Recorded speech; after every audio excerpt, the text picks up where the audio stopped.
15 বছর পর এনআইডি নবায়ন বাধ্যতামূলক করতে চায় ইসি। দিতে হতে পারে ফি, বন্ধ হচ্ছে বিয়ে গোপনের পথ। এইচএসসি পরীক্ষা শুরু আজ। কেন্দ্রে কেন্দ্রে সিসি ক্যামেরা, দ্রুত খাতা দেখতে অতিরিক্ত শিক্ষক নিয়োগের সিদ্ধান্ত। রাজনৈতিক প্রভাবে পদ্মা নদীতে চাঁদাবাজি, বালু বোঝাই বালখেট ও জাহাজ থামিয়ে টাকা আদায়, বাড়ছে পরিবহন ব্যয়।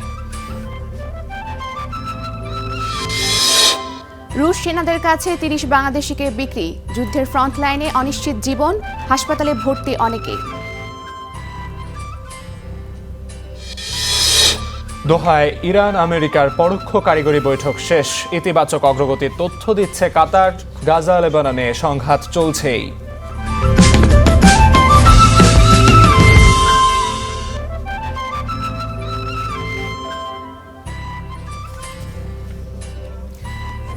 Good morning Bangladesh. Good morning Bangladesh. Good morning Bangladesh.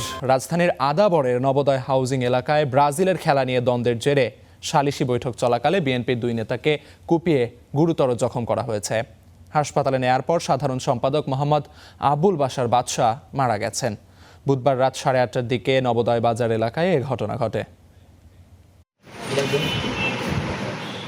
রাজধানীর আদাবরের নবোদয় হাউজিং। ব্রাজিলের খেলা নিয়ে দ্বন্দ্বের জোরে সালিশি বৈঠকে বসে বিএনপির 2 নেতা।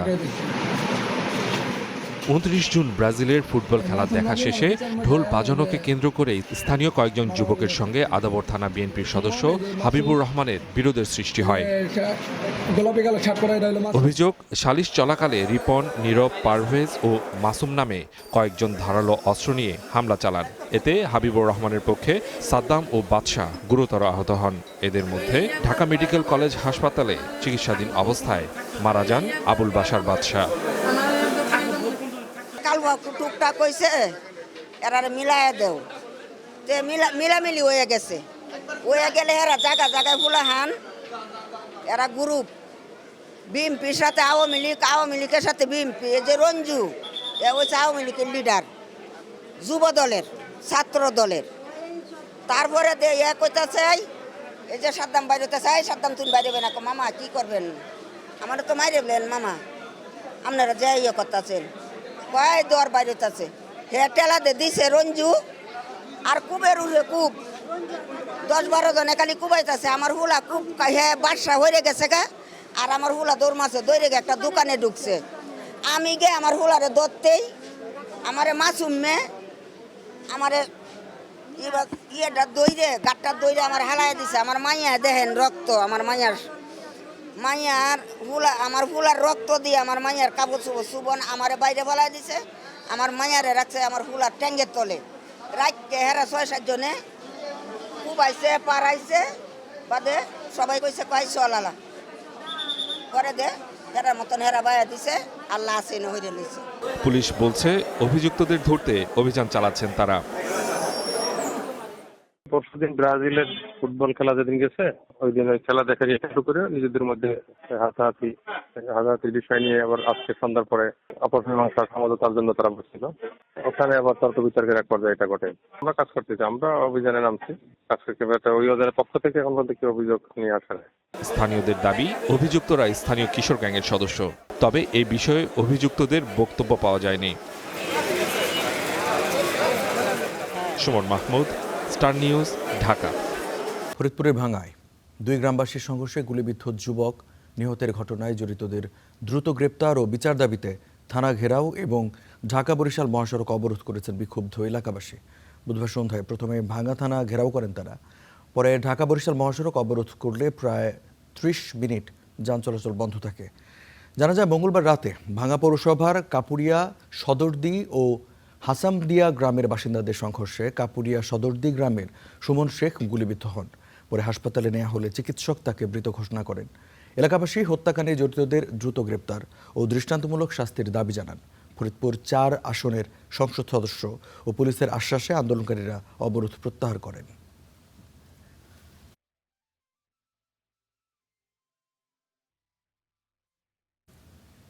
দর্শক, এই বিষয়ে আরো একটু বিস্তারিত জানতে চাই, আমাদের সহকর্মী আমাদের সাথে যুক্ত আছেন আরিফুজ্জামান হিমন। হিমন, এই ঘটনায় কাউকে গ্রেপ্তার করা হয়েছে কিনা জানাবেন?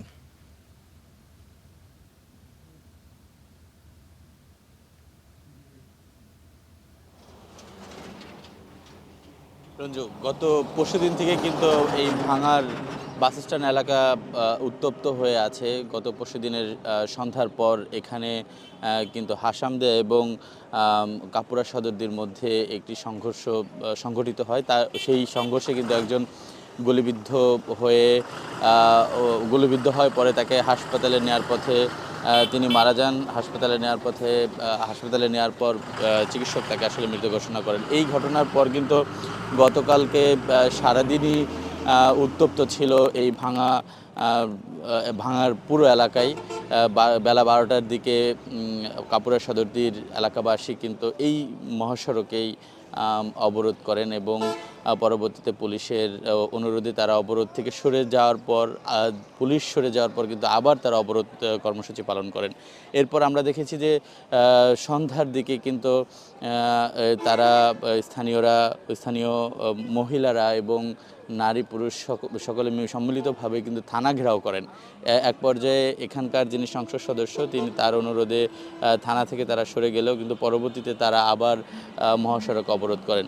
এরপর গতকালকেই আবার তারা আলটিমেটাম দিয়েছে যে আজকে তারা মহাসড়ক অবরোধ করবেন। আমি যদি ক্যামেরায় দেখাই যে এখন পর্যন্ত কিন্তু মহাসড়কের অবস্থা কিন্তু স্বাভাবিক রয়েছে এবং যান চলাচলও স্বাভাবিক। আমরা যদিও পুলিশের কাছ থেকে জানতে পেরেছি যে অতিরিক্ত এপিবিএনের সদস্য সহ প্রায় 200-র মতো পুলিশ সদস্য এই ভাঙার নিরাপত্তার বা সহিংসতা এড়াতে তারা দায়িত্ব পালন করছেন।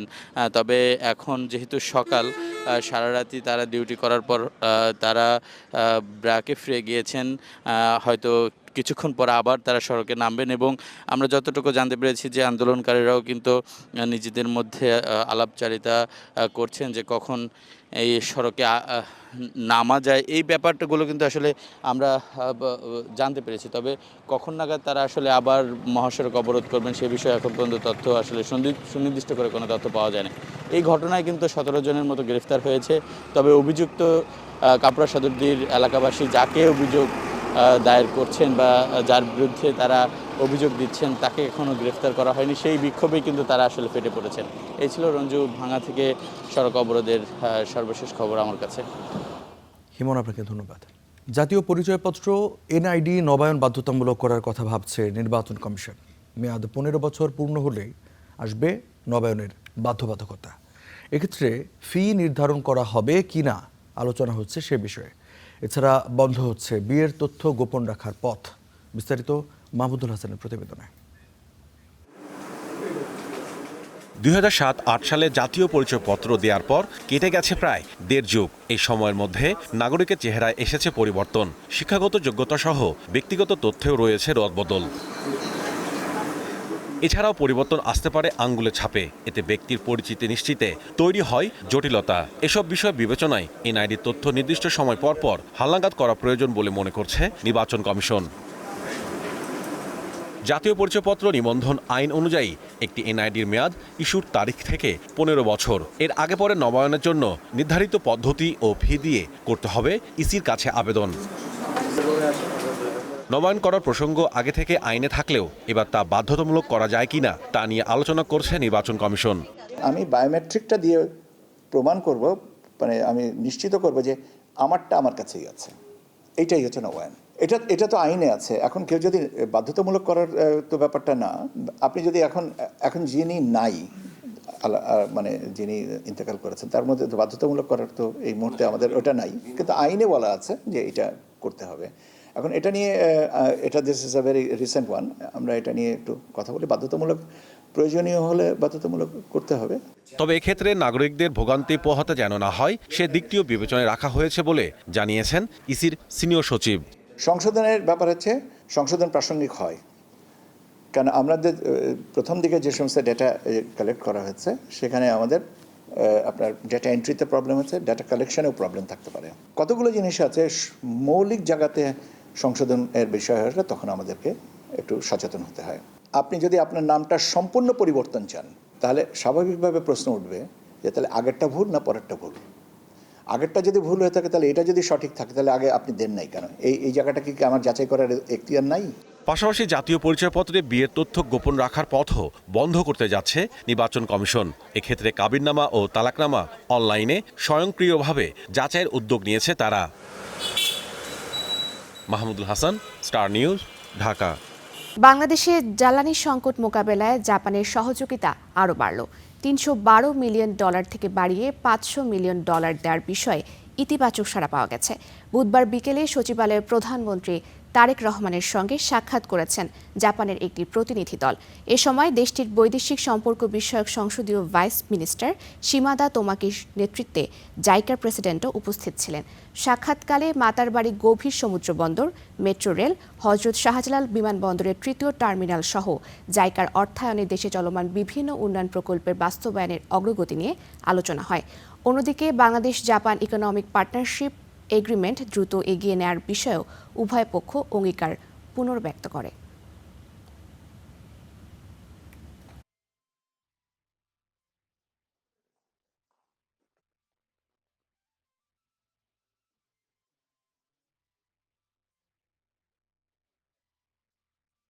আজ সারা দেশে একযোগে শুরু হচ্ছে চলতি বছরের এইচএসসি ও সমমানের পরীক্ষা। দেশের 11টি শিক্ষা বোর্ডের অধীনে সর্বমোট 12,70,583 জন শিক্ষার্থী এবার পরীক্ষায় বসছেন। অভিন্ন প্রশ্নপত্রে হবে এবারের পরীক্ষা। নকল ও অনাকাঙ্ক্ষিত ঘটনা রোধে কঠোর নজরদারির ব্যবস্থা নেওয়া হয়েছে। কেন্দ্রগুলোতে সিসিটিভি ক্যামেরার পাশাপাশি নিরাপত্তার দায়িত্বে থাকা পুলিশ কর্মকর্তাদের শরীরে থাকবে বডি ক্যামেরা। দুর্গম অঞ্চলে শিক্ষার্থীদের যাতায়াতে রয়েছে বিকল্প ব্যবস্থাও। দ্রুত খাতা দেখা ও ফল দিতে থাকছে বিশেষ ব্যবস্থা।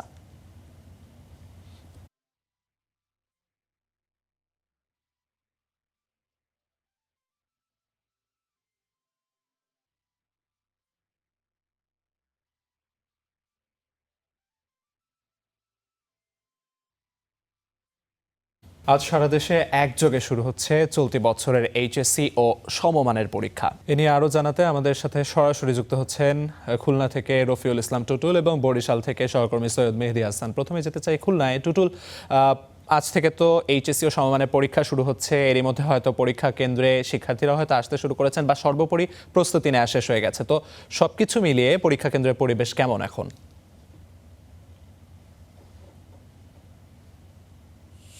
ধন্যবাদ আপনাকে। একটু পরেই সকাল 10টা থেকে মূলত পরীক্ষাটি শুরু হবে। আমি এই মুহূর্তে আছি খুলনার পায়োনিয়ার মহিলা কলেজে। এটি একটি কেন্দ্র। খুলনা জেলায় মোট 49টি কেন্দ্রে এবার পরীক্ষা হচ্ছে। এছাড়া পরীক্ষার্থী প্রায় 28,000 পরীক্ষার্থী অংশ নিচ্ছেন এবং এই পরীক্ষার সবগুলো কেন্দ্রেই কিন্তু সিসিটিভি বসানো হয়েছে নিরাপত্তার লক্ষ্যে এবং নকল প্রতিরোধে সব ধরনের যে ধরনের যা কিছু ব্যবস্থা নেওয়া সব কিছু নেওয়া হয়েছে। অবশ্য এখন এই কলেজ খুলেছে যদিও, কিন্তু কোনো ধরনের কোনো শিক্ষার্থী বা পরীক্ষার্থী এখনও আসেননি বা এই পরীক্ষার নিরাপত্তায় যারা দায়িত্ব পালন করবেন পুলিশ সহ অন্যান্যরা তারাও এখনও কেউ আসেননি। কিছুক্ষণ পর থেকে হয়তো তারা আসা শুরু করবেন। তবে আমরা কথা বলেছি অতিরিক্ত জেলা প্রশাসক শিক্ষা যিনি রয়েছেন বা এই কলেজের একজন শিক্ষকের সাথে আমরা কথা বলেছি। তারা বলেছেন যে খুলনায় এবার এই পরীক্ষা সুষ্ঠুভাবে প্রতিপালন করার জন্য বা সুষ্ঠুভাবে এটি অনুষ্ঠিত করার জন্য যা কিছু প্রয়োজন, শান্তি শৃঙ্খলা বা সুষ্ঠুভাবে পরীক্ষা যে আয়োজন সেই জন্য সব ধরনের ব্যবস্থা কিন্তু নেওয়া হয়েছে এখন পর্যন্ত এবং কোনো ধরনের কোনো বিশৃঙ্খলা বা কোনো ধরনের কোনো পরীক্ষা নস্যাৎ বা নকল এ ধরনের কোনো কিছুই হবে না বলে তারা আশ্বাস দিয়েছেন বা নিশ্চয়তা দিয়েছেন। এখন পরীক্ষা শুরু হলেই বাকিটা বোঝা যাবে যে কতটুকু সুষ্ঠুভাবে বা যেসব আয়োজন করা হয়েছে সেই আয়োজনগুলো কতটুকু আসলে পালন করা হচ্ছে বা প্রতিপালিত হচ্ছে সেটি বোঝা যাবে পরীক্ষাটি শুরু হলে। অসংখ্য ধন্যবাদ। যেমনটি আসলে বলছিলেন খুলনার পরিবেশের কথা, এই পর্যায়ে একটু বরিশাল যেতে চাই। সেখানে আছেন সহকর্মী সৈয়দ মেহেদী হাসান। মেহেদী, খুলনার কথা তো শুনছিলাম, তো বরিশালে পরীক্ষা কেন্দ্রে এগুলো প্রস্তুতি কেমন দেখছেন আসলে?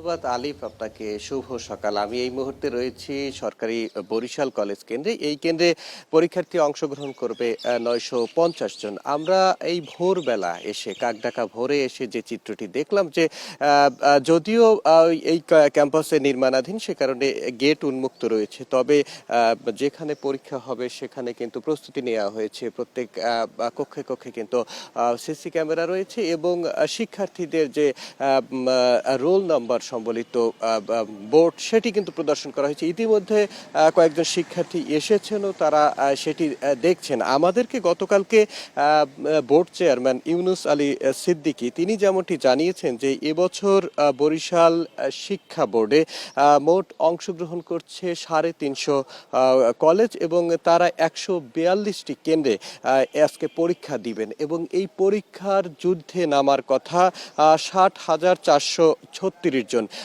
এই যে 60,436 জন, এর মধ্যে সব থেকে বেশি হচ্ছে ছাত্রী এবং ছাত্রর সংখ্যা কম। বরাবরের মতো এই চিত্র কিন্তু আমরা এর আগেও দেখেছি। এবছর ছাত্রী অংশগ্রহণ করবে 32,406 জন এবং ছাত্র 28,030 জন। যদি বিভাগের চিত্রটা বলি, যেহেতু বরিশাল বিভাগে 6টি জেলা রয়েছে, এই 6টি জেলার মধ্যে সব থেকে বেশি পরীক্ষার্থী রয়েছে বরিশাল জেলায়। এর মধ্যে হচ্ছে 10,877 জন বরিশাল জেলার এবং দ্বিতীয় অবস্থানেই রয়েছে কিন্তু দ্বীপ জেলা ভোলা। এবং বোর্ড চেয়ারম্যান ইউনুস আলী সিদ্দিকী যেটি বলছেন যে কোনো ধরনের অনাকাঙ্ক্ষিত ঘটনা, বিগত সময়ে যে সব বিষয় নিয়ে আলোচনা হয়েছে এবং শিক্ষার্থীরা যে অবৈধভাবে বিভিন্ন ধরনের সুবিধা গ্রহণ করেছে সেটি আর সুযোগ নেই, কারণ তারা সার্বিক প্রস্তুতি নিয়েছেন। স্থানীয় যে সরকার রয়েছে তাদের সাথে কথা বলেছেন, স্থানীয় প্রশাসনের সাথে, তাদের সাথে দফায় দফায় বৈঠক হয়েছে যেন এবং প্রশাসনের সাথে, এবং এই পরীক্ষা যেন নিরবচ্ছিন্ন হয় এবং পরীক্ষার্থীরাও যেন নিশ্চিন্তে এই পরীক্ষা দিতে পারে। সেই পরীক্ষা দেওয়ার জন্য কিন্তু তারা কয়েক দফায় বৈঠক করেছে এবং আজকে এই পরীক্ষা উপলক্ষে ইউনুস আলী সিদ্দিকী তিনি সরকারি মহিলা কলেজ কেন্দ্রে, দুঃখিত, সরকারি হাতেম আলী কলেজ কেন্দ্রে 9:30টার সময় তিনি গণমাধ্যমের সাথে কথা বলবেন এবং সার্বিক চিত্র তুলে ধরবেন। যদিও গত বছর যে পরীক্ষার্থী অংশগ্রহণ করেছিল তার থেকে এবছর প্রায় 1,500 পরীক্ষার্থী কম। তিনি এই বিষয়ে আমরা তার সাথে কথা বলেছি। ইউনুস আলী সিদ্দিকী যেটি বলছেন যে আসলে গত বছরের তুলনায় এবছর কম সংখ্যার দিক থেকে হলেও যারা নিয়মিতর সংখ্যা কিন্তু এবছর পরীক্ষার্থীর সংখ্যা বেশি, কারণ তিনি যেটি বলছেন যে এবছর নিয়মিত পরীক্ষার্থী হচ্ছে 48,002 জন এবং অনিয়মিত হচ্ছে 12,433 জন। গত বছরের পরীক্ষায় অনিয়মিত পরীক্ষার্থীর সংখ্যা কিছুটা বেশি ছিল, ফলে এর সাথে সংযুক্ত হয়েছিল, সে কারণে গত বছর 61,000-এর বেশি পরীক্ষার্থী ছিল। এবছর অনিয়মিত পরীক্ষার্থী তুলনামূলক কম এবং নিয়মিত পরীক্ষার্থী বেশি থাকার কারণে কিন্তু এবছর ওই যে সংখ্যা, যে সেই সংখ্যাটি কমে এসেছে। ফলে তিনি যেটি বলছেন বোর্ড চেয়ারম্যান যে তারা এই পরীক্ষাকে সার্বিকভাবে নিরাপদ এবং নিশ্চিত করার জন্য সব ধরনের প্রস্তুতি নিয়েছে এবং আমরা এই কাকডাকা ভোরে এসে দেখেছি সেই সকল ধরনের প্রস্তুতি কিন্তু গ্রহণ করা হয়েছে এবং হয়তো আর কিছুক্ষণ পরেই এখানে কার্যক্রম শুরু হবে। যদিও শিক্ষার্থীরা ইতিমধ্যে আসতে শুরু করেছেন, কোনো কেন্দ্রে আইন শৃঙ্খলা রক্ষাকারী বাহিনী, কলেজ কর্তৃপক্ষ ইতিমধ্যে আসবেন এবং কার্যক্রম শুরু হবে এবং এই পরীক্ষা সুষ্ঠুভাবে শেষ হবে, এমনটাই কিন্তু ধারণা করা হচ্ছে। বরিশাল থেকে এই ছিল আমার কাছে সর্বশেষ। মেহেদী, আপনাকে অসংখ্য ধন্যবাদ। আমরা শুনছিলাম বরিশালের পরিস্থিতি। এ পর্যায়ে আমরা একটু সিলেট যেতে চাই। সেখানে আছেন আমাদের সহকর্মী ইয়াহিয়া মারুফ। আমরা তো জানছি যে পরীক্ষা কেন্দ্রে এরই মধ্যে পরীক্ষার্থী যারা রয়েছেন তারা আসতে শুরু করেছেন, পরীক্ষা কেন্দ্রে সর্বোপরি প্রস্তুতি নেওয়া হয়েছে। তো সিলেটে যে কেন্দ্রগুলো রয়েছে সেখানে আসলে কেমন প্রস্তুতি দেখছেন? আলিফ, আপনাকে ধন্যবাদ। শুভ সকাল। আসলে সিলেটেও কেন্দ্রের প্রত্যেকটা পরীক্ষা কেন্দ্রের সব ধরনের প্রস্তুতি সম্পূর্ণ করা হয়েছে এবং ইতিমধ্যেই কেন্দ্রের দায়িত্বে যারা রয়েছেন পরীক্ষা নিয়ন্ত্রক, পরীক্ষক এবং অফিসিয়াল যারা আছেন সবাই আসতে শুরু করেছেন। এবং আপনি জানেন যে সিলেট প্রবাসী অধ্যুষিত এলাকা এবং সিলেটের আসলে সকালটা একটু দেরিতে হয়, সেই জন্য এখনও আসলে কোনো শিক্ষার্থী বা কেউই আসার শুরু হয় নাই।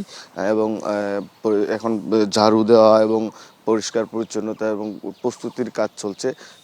8টার পরে অর্থাৎ 8:30, 9টার পর থেকে আসলে শিক্ষার্থীরা আসতে শুরু করবে। এবারের সিলেটের যে সিলেট শিক্ষা বোর্ডের অধীনে 72,745 জন পরীক্ষার্থী পরীক্ষায় অংশ নেবেন, যেটা গত বছরের তুলনায় 3,573 জন শিক্ষার্থী বেড়েছে এবার গত বছরের তুলনায়। সিলেট শিক্ষা বোর্ডের মধ্যে এইবারের মোট পরীক্ষার্থীর সংখ্যা হচ্ছে এটি।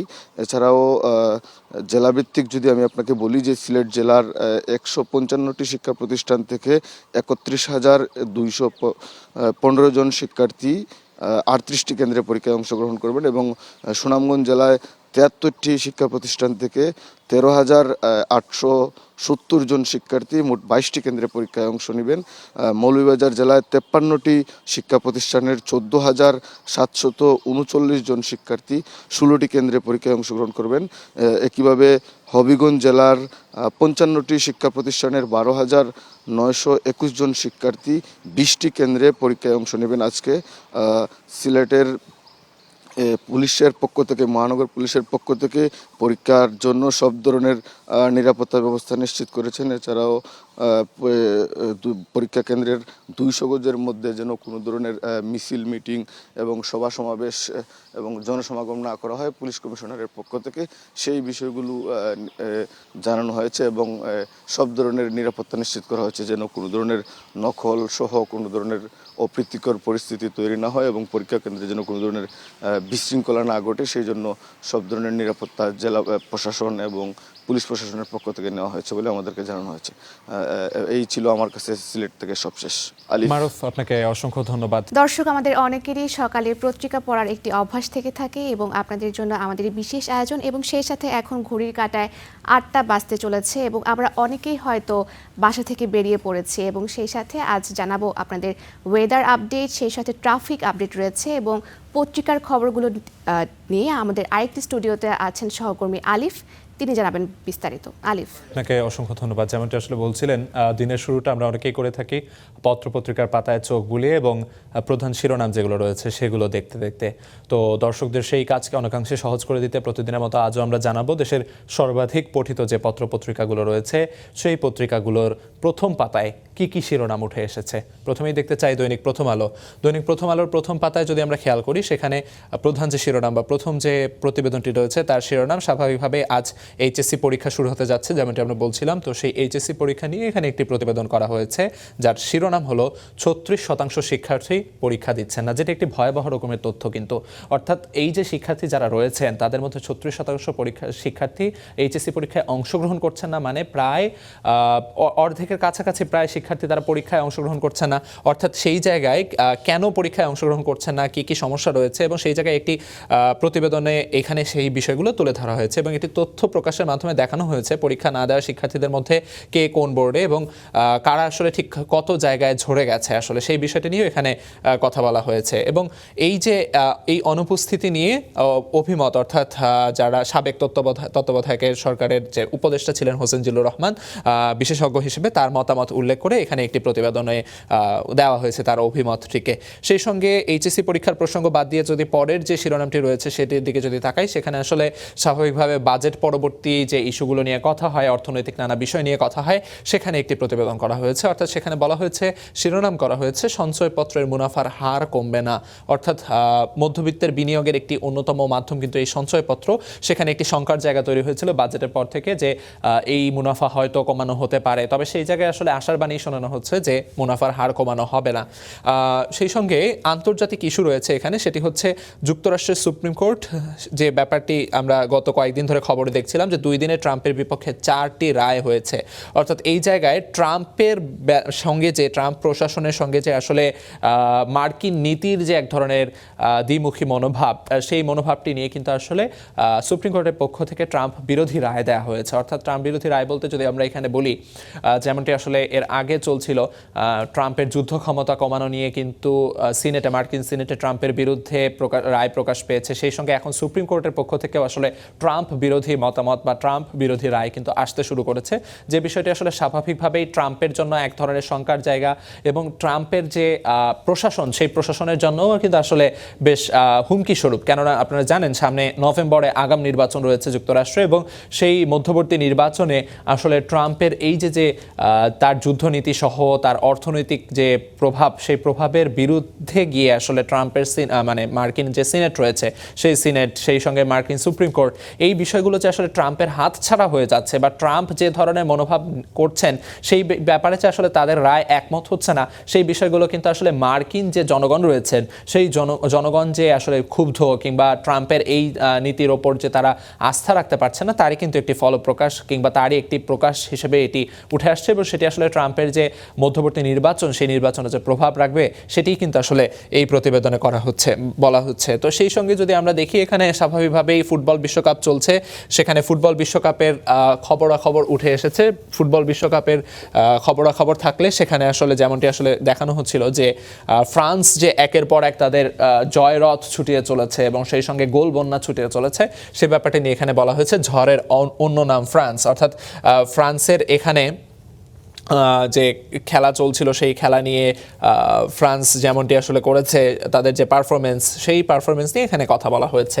সেই সঙ্গে বিশ্বকাপের আরেকটি ম্যাচ রয়েছে আগামী দিন, সেটি হচ্ছে পর্তুগাল বনাম ক্রোয়েশিয়া। তো পর্তুগাল বনাম ক্রোয়েশিয়া ম্যাচে আসলে কি হতে যাচ্ছে, সেই ম্যাচ প্রিভিউ নিয়ে এখানে একটি প্রতিবেদন করা হয়েছে। যেমনটি বলা হয়েছে, দুটোই আসলে ইউরোপের দেশ। যেমন দেখা যাচ্ছে এবছর কিন্তু আসলে ইউরোপের দেশের যে একচ্ছত্র আধিপত্য গত বিশ্বকাপগুলোতে দেখা গেছে, সেই জায়গায় 2-1টি দেশ ছাড়া ব্যতিক্রম কিন্তু আমরা দেখতে পাচ্ছি। অর্থাৎ যেমনটি আপনারা জানেন, এরই মধ্যে ইউরোপের জায়ান্ট অর্থাৎ জার্মানির বিদায় হয়েছে। সেই সঙ্গে গতদিন যে ম্যাচগুলো গেল, ইংল্যান্ডের ম্যাচ, সেখানেও ইংল্যান্ডের বেশ কষ্টার্জিত জয় বলতে হয়। সেই সঙ্গে বেলজিয়ামের ম্যাচে বেশ নাটকীয়তার পরে জয় এসেছে।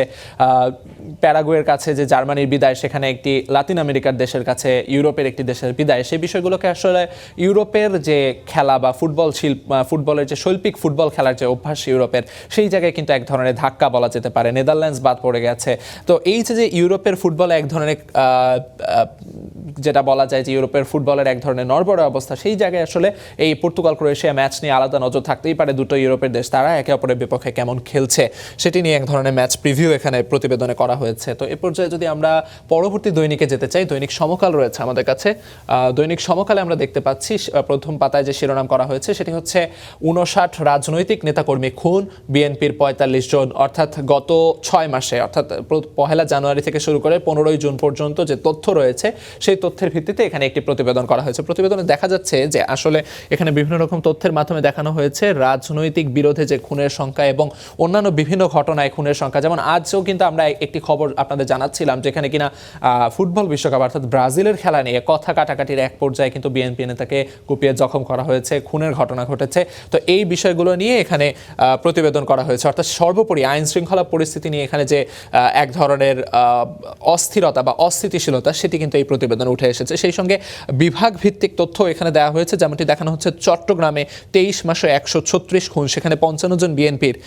সেই সঙ্গে খুলনায় 2 বছরে বিএনপির 8 নেতাকর্মী খুন হয়েছে শিরোনামে খুলনার প্রতিবেদন, অর্থাৎ খুলনার তথ্য তুলে ধরা হয়েছে। কক্সবাজারের তথ্য তুলে ধরা হয়েছে, 5 মাসে 53 হত্যা, 7 ডাকাতি, 14 ছিনতাই। অর্থাৎ সর্বোপরি অর্থনীতির পাশাপাশি যে আসলে এই রাজনৈতিক বিরোধের জের ধরে আইন শৃঙ্খলা পরিস্থিতির যে অবনতি, সেই অবনতি নিয়ে এখানে কিন্তু প্রতিবেদন করা হয়েছে। সেই সঙ্গে যদি আমরা দেখি দেখি অক্টোবরের প্রথমার্ধে ইউপি নির্বাচন শুরুর পরিকল্পনা, অর্থাৎ স্থানীয় সরকার নির্বাচনের যে রোডম্যাপ, সেই রোডম্যাপ নিয়ে কিন্তু নানা ধরনের আলোচনা সমালোচনা হচ্ছিল সরকার বিরোধী দল উভয় পক্ষ থেকে। তো সেটির বিষয়ে এখানে একটি প্রতিবেদন করা হয়েছে এবং যেমন বলা হচ্ছে অক্টোবরের প্রথমার্ধে আসলে ইউপি নির্বাচনের যে শুরু হতে পারে এমন পরিকল্পনা কিন্তু করা হচ্ছে। সেই সঙ্গে অন্যান্য প্রতিবেদন যা রয়েছে সেখানে যদি বলি জুলাই মাস চলছে, সেই জুলাই মাস নিয়ে আসলে স্বাভাবিকভাবেই 2024-এর যে রক্তাক্ত জুলাই, সেই জুলাই নিয়ে এখানে প্রতিবেদনে বলা হয়েছে। সেই সঙ্গে শিরোনাম করা হয়েছে জুলাই স্মৃতি জাদুঘরের যাত্রা 5 আগস্ট জনবল নিয়ে প্রশ্ন। অর্থাৎ আপনারা জেনে থাকবেন তৎকালীন প্রধানমন্ত্রীর যে বাসভবন ছিল সেই বাসভবনকে কিন্তু জুলাই স্মৃতি জাদুঘরে রূপান্তর করা হচ্ছে এবং সেটি 5ই আগস্ট চালু হতে পারে এমন কথা বলা হচ্ছে। তবে সেই জায়গায় জনবল নিয়ে শঙ্কা রয়েছে বা জনবল নিয়ে প্রশ্ন রয়েছে, সেটিও এখানে বলা হয়েছে। অর্থাৎ এই যে জুলাই স্মৃতি জাদুঘরটি হবে, সেই জাদুঘরের রক্ষণাবেক্ষণ কিংবা জাদুঘর পরিচালনার জন্য যে দক্ষ জনবলের প্রয়োজন, সেই জনবল নিয়ে কিছুটা ঘাটতি রয়েছে এমনটি আসলে প্রতিবেদনে বলা হচ্ছে। সেই সঙ্গে পাশের যে প্রতিবেদনটি রয়েছে সেটি হচ্ছে সাদা পতাকা বিতর্ক, অর্থাৎ কাউন্সিলিংয়ে সমাধান খুঁজছে পুলিশ। অর্থাৎ ফেসবুকে প্রচারের ভিন্ন উদ্দেশ্য রয়েছে, এ নিয়ে নানা তদন্ত এবং সেটি নিয়ে আসলে এখানে একটি প্রতিবেদন করা হয়েছে।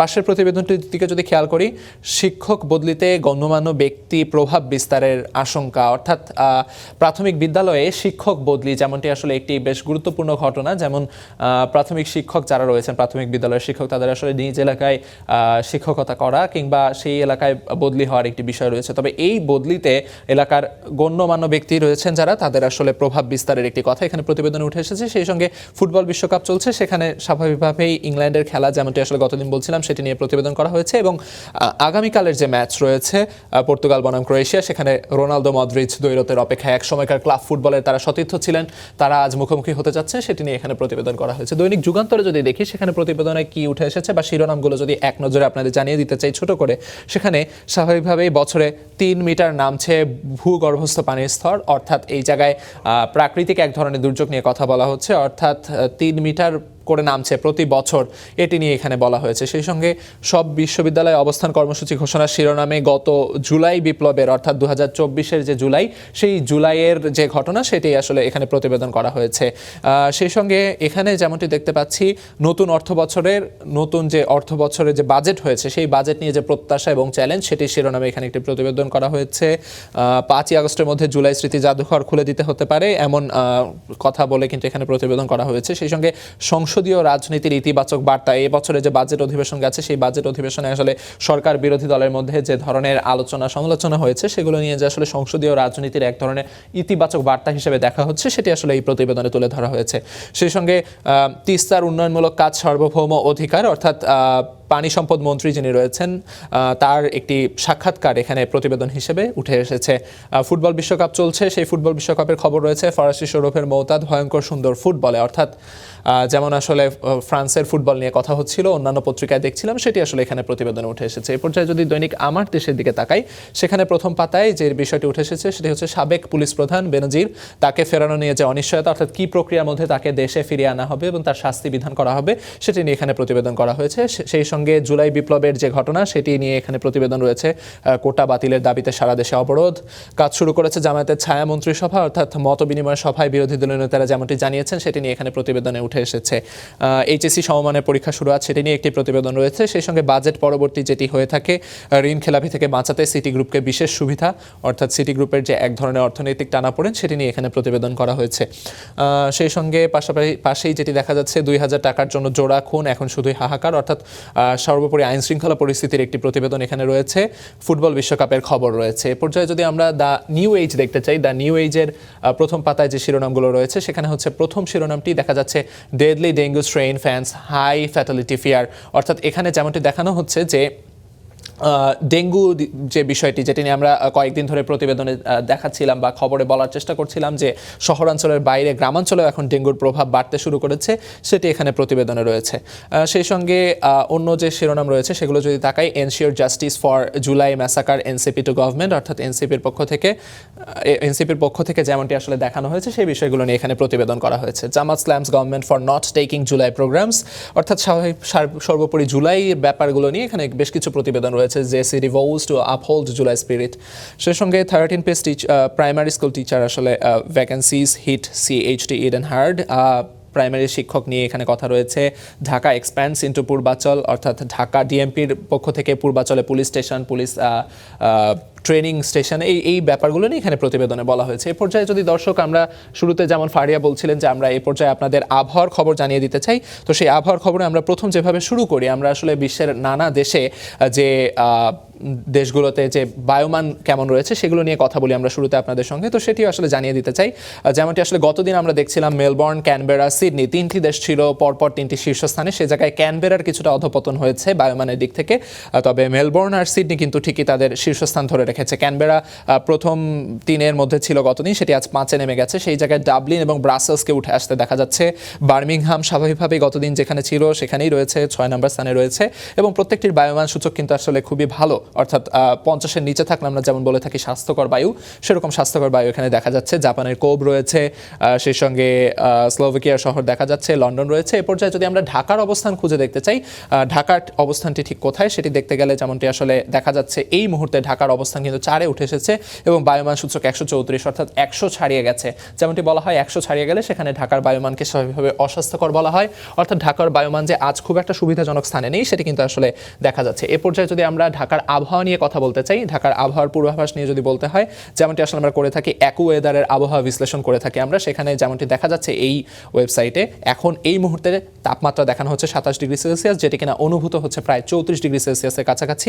এর অন্যতম প্রধান কারণ আসলে বায়ুর আর্দ্রতা। এবং এ পর্যায়ে যদি আমরা প্রতি ঘন্টার যে আবহাওয়ার পূর্বাভাস সেটি নিয়ে যদি কথা বলতে হয়, দর্শক যেমনটি জেনে থাকবেন আজ সকালে কিছুটা আকাশ মেঘলা থাকবে বলা হচ্ছে এবং কিছুটা বৃষ্টির সম্ভাবনার কথা বলা হচ্ছে। সেই সঙ্গে 10টার পর থেকে, অর্থাৎ 11টার পর থেকে যেমনটি আসলে কিছুটা রোদের দেখা মিলবে, তবে সেই সঙ্গে ঠিক দুপুরের পর থেকে, অর্থাৎ 2টা 3টা, অর্থাৎ দুপুর গড়িয়ে যখন বেলা গড়িয়ে যখন দুপুর হবে তখন কিন্তু আবার বৃষ্টির সম্ভাবনা রয়েছে। অর্থাৎ এই সময়টিতে যারা বাইরে বের হওয়ার পরিকল্পনা করছেন তাদের কিন্তু আসলে কিছুটা বৃষ্টির প্রস্তুতি নিয়ে বের হলে তারা সুবিধা করতে পারবেন। এ পর্যায়ে যেহেতু আপনাদের দৈনিক পরিকল্পনার কথা আমরা বলে থাকি, সেখানে কিছুটা যদি আপনারা যানবাহনের খবরাখবর নিয়ে দিনের পরিকল্পনা সাজাতে পারেন, সেই ক্ষেত্রে আপনাদের কিছুটা সুবিধা হবে। অর্থাৎ ঠিক কোথায় যানজট রয়েছে এই ব্যাপারগুলো আমরা প্রতিদিনের মতো আজও আপনাদের জানিয়ে দিব।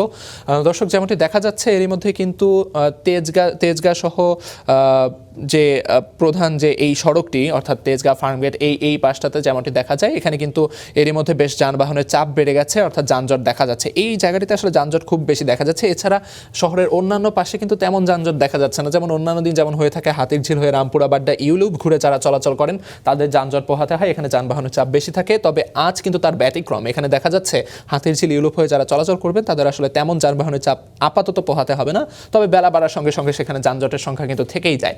সেই সঙ্গে যেমনটি বলছিলাম তেজগাঁ, মহাখালী বাস টার্মিনাল এই পাশগুলোতে কিন্তু এখনও যানবাহনের চাপ তেমন দেখা যাচ্ছে না। এ পর্যায়ে গাবতলী ঢাকার আরেকটি প্রবেশদ্বার, সেখানে গাবতলী আমিনবাজার এই পাশটাতেও যানবাহনের চাপ তেমন দেখা যাচ্ছে না, তবে মিরপুর রোডে কিছুটা যানবাহনের চাপ রয়েছে। এ পর্যায়ে শেওড়াপাড়া কাজীপাড়া, অর্থাৎ মিরপুর 10 থেকে যারা বিজয় সরণির দিকে যাতায়াত করবেন শেওড়াপাড়া কাজীপাড়ায় কিছুটা যানবাহনের চাপ তাদের পোহাতে হবে। মিরপুর 11-এর এ পাশে যারা উত্তরার দিকে যাতায়াত করবেন তাদেরও কিন্তু যানবাহনের চাপ পোহাতে হবে। তো এই খবরাখবরগুলো থেকে আপনাদের জানানোর চেষ্টা করছিলাম আসলে দিনের পরিকল্পনা যেভাবে সাজালে আপনাদের জন্য সুবিধা হবে, তবে সেই জায়গায় স্বাভাবিকভাবেই আপনারা ট্রাফিক আইন মেনে চলবেন এমনটাই প্রত্যাশা আপনাদের কাছে থাকবে। মানিকগঞ্জে পদ্মা নদীতে থামছে না চাঁদাবাজি। অভিযোগ উঠেছে রাজনৈতিক প্রভাব কাজে লাগিয়ে মাঝ নদীতেই বালু বোঝায় বাল্কহেড ও জাহাজ থামিয়ে আদায় করা হচ্ছে টাকা। এতে বাড়ছে পরিবহন ব্যয়, ভোগান্তিতে পড়ছে নৌযান মালিক ও শ্রমিকরা। মাঝ পদ্মায় চলছে ট্রলার, আর সেই ট্রলার ঘিরেই চাঁদা আদায়ের অভিযোগ। নদীপথে চলাচল করা বালু বোঝাই বাল্কহেড ও জাহাজের জন্য এটি যেন নিত্যদিনকার ঘটনা। বিভিন্ন এলাকা থেকে বালু নিয়ে ঢাকা, নারায়ণগঞ্জ, চাঁদপুর সহ বিভিন্ন গন্তব্যে যাওয়ার পথে নদীর বিভিন্ন পয়েন্টে থামতে বাধ্য হয় নৌযানগুলো। অভিযোগ রয়েছে সংঘবদ্ধ একটি চক্র মাঝ নদীতেই জাহাজ ও বাল্কহেড থেকে জোর করে আদায় করছে চাঁদা। আরিচে পাটুরিয়া এইদিকে নামার দিকে পুলিশের 3000, 5000 নো পুলিশ 200, 300, 500 বিভিন্ন ডলার নিয়ে এসে চাঁদা তোলে। যদি টাকা না দেওয়া হয় তখন কইতেছে মারধর করে, সোগানি স্টাফ এদেরকে অনেক মারে। অনুসন্ধান বলছে মানিকগঞ্জের শিবালয়ের আরিচা, পাটুরিয়া, মালুচি, হরিরামপুরের কাঞ্চনপুর, হরিণা, সেলিমপুর, লেছরাগঞ্জ এবং ফরিদপুর সদরের নর্থ চ্যানেল ইউনিয়ন এলাকায় সবচেয়ে বেশি সক্রিয় এসব চাঁদাবাজ। স্থানীয়দের দাবি রাজনৈতিক ছত্রছায়ায় দীর্ঘদিন ধরেই চলছে এই অপতৎপরতা। একটা ট্রলার আসে 27 জন লোক থাকে, আইসা মনে করেন চাঁদা মাদা তুলে। চাঁদাবাজ গত কোনো কথাই নেই, এরা যেই সময় যেটা চায় বলবো ওটা দিতে হইব। নৌ পুলিশের দাবি নির্ধারিত নৌ চ্যানেলে ইজারাদাররা সরকারের নিয়ম অনুযায়ী ফি আদায় করছে। চাঁদাবাজি ঠেকাতে নিয়মিত অভিযান ও নজরদারি অব্যাহত রয়েছে বলেও দাবি তাদের। একটা তো হয়েছে ওই যে তারা নিচ থেকে তুলে, ওই যে চ্যানেল যে ডাক নিছে ওরা তো টাকা তুলে নিচ থেকে, বাকি কারা তুলছে আমি তো বলতে পারবো না। চ্যানেলের লোকজন ওই যে মার্কার হিসেবে কাজ করে, যে মার্কার বসায়, তাদেরকে এর আগে আমরা ধরছিলাম একবার, এরকম একটা ঘটনা ছিল। তো তারপর তো বেশ কিছুদিন আর ওই মার্কারের লোকজন ওইগুলো আর দেখা যায়নি। এখন ইদানিং এ আমার নলেজ এখন আর কিছু নাই। নদীপথে চাঁদাবাজি বন্ধে দ্রুত কার্যকর ব্যবস্থা নেওয়ার দাবি ভুক্তভোগীদের। Desk report, star news. বর্ষার শুরুতে ভয়াবহ নদী ভাঙন দেখা দিয়েছে পাবনার বেড়ার যমুনা তীরবর্তী এলাকায়। নদীগর্ভে বিলীন হচ্ছে শত শত বিঘা ফসলি জমি ও বসতবাড়ি। হুমকির মুখে পড়েছে বিদ্যুৎ উপকেন্দ্র। দ্রুত টেকসই ব্যবস্থা না নিলে বড় ধরনের ক্ষয়ক্ষতির আশঙ্কা স্থানীয়দের। নদীগর্ভে বিলীন ফসলি জমি আর বসতবাড়ি। তীব্র ভাঙনের কবলে পাবনার বেড়া উপজেলার চর বক্তারপুর, চর কল্যাণপুর, নেওলাইপাড়া, চর নাগদা সহ বিভিন্ন এলাকা। স্থানীয়দের দাবি অপরিকল্পিত ব্যবস্থাপনার কারণেই ভাঙন রোধ সম্ভব হচ্ছে না। এক বছরে 4বার ভাঙছি বাড়ি, বুঝছেন? 4বার ভাঙার পর তাবাদে এখন সরজমিনের পর ঘর হ্যাঙ্গা দিয়ে থুইছি। আমরা নদীতে ভাঙনিতে আমরা ফেরোয়ারি, আমাদের মতো দুঃখিনী নাই কে জায়গা। প্রতি বছর বাড়ি ভাঙে একদিকে চাইপে সব মানুষ আসতেছে না চরে, আর চরের ভিতরে মানুষের কোনো জায়গা মনে করেন বসবাসের জায়গা হচ্ছে না। ভাঙনে হুমকির মুখে বিদ্যুৎ উপকেন্দ্র। বৈদ্যুতিক সুবিধা বঞ্চিত হওয়ার আশঙ্কায় প্রায় 60,000 মানুষ। 3 ফেজ লাইনের মধ্যে 1 ফেজ পোল নদী গর্ভে চলে গেছে, 2 ফেজ দ্বারা আপাতত চালু রাখছি। যদিও চালানো যায় না এইভাবে, তারপরে ঝুঁকি নিয়ে খুব রিস্কের মধ্যে চালানো হচ্ছে আর কি। এই নদীতে যেভাবে ভাঙতেছে ভাই, বিদ্যুৎ তো থাকবে না, মানে আমরা হাজার হাজার লোক অসহায় হয়ে যাবো ভাই। ভাঙন কবলিত এলাকা পরিদর্শন করে অস্থায়ী প্রতিরক্ষামূলক উদ্যোগ নেওয়া হচ্ছে বলে জানিয়েছে পানি উন্নয়ন বোর্ড। অস্থায়ী প্রতিরক্ষামূলক কাজ করে সেই লাইনটা বা বিদ্যুৎ যে ট্রান্সফরমার যেটা আছে বা স্টেশন, সেটাকে আমরা প্রতিরক্ষা করার জন্য আপ্রাণ চেষ্টা চালিয়ে যাচ্ছি। বর্ষাকালীন সময় তাদের যে নষ্ট হয়ে যাবে একটা জিনিস, সেটাকে রক্ষা করতেছি। এর পরবর্তীতে শুষ্ক মৌসুমে এটা আমরা পার্মানেন্ট ওয়ার্ক করার ক্ষেত্রে আমরা পদক্ষেপ নেব। ভাঙন রোধে নদী শাসন ও কার্যকর প্রতিরক্ষা ব্যবস্থা গ্রহণের দাবি স্থানীয়দের। Desk report, star news. কুড়িগ্রামে ব্রহ্মপুত্র নদের ভাঙনে বসতবাড়ি হারিয়েছেন বিভিন্ন চরের বাসিন্দারা। একই অবস্থা সিরাজগঞ্জেও। যমুনার পানি বাড়ায় দেখা দিয়েছে ভয়াবহ ভাঙন। আরও খবর জানাতে সরাসরি যুক্ত হচ্ছি কুড়িগ্রাম থেকে মোহাম্মদ জুবার এবং সিরাজগঞ্জ থেকে সাজিরুল সঞ্জয়। শুরুতেই যাচ্ছি কুড়িগ্রামে, সেখানে আছেন জুবার। জুবার, চরাঞ্চলের মানুষেরা কোথায় আশ্রয় নিচ্ছে এবং বর্তমানে ক্ষয়ক্ষতি কেমন দেখছেন, এবং সেই সাথে এই বিষয়ে প্রশাসন কোনো উদ্যোগ নিয়েছে কিনা জানাবেন বিস্তারিত।